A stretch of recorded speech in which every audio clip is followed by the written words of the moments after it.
Hi friends, today we are going to talk about how we can debug a pop-up message in SAP. Okay, so in order to do that, you have to just copy this thing. Okay, and I'll put it in the comments where you have to copy this and save this as a bat file. Okay, so here if I go save as, okay, and here you can just save it.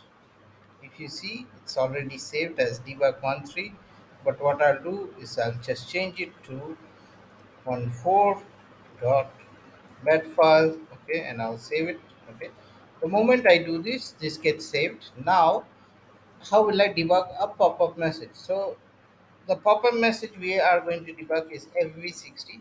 So in FV60 we get a pop-up for entering the company code when there is no company code proposal maintained. Okay, so here you see this is the place. Now what you have to do is, if I go here I have saved it, and I'll just drag it here.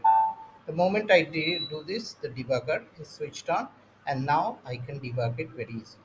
So stay tuned to my SAP channel, and happy SAP learning. And if you like it, share and subscribe to it, and have a great day.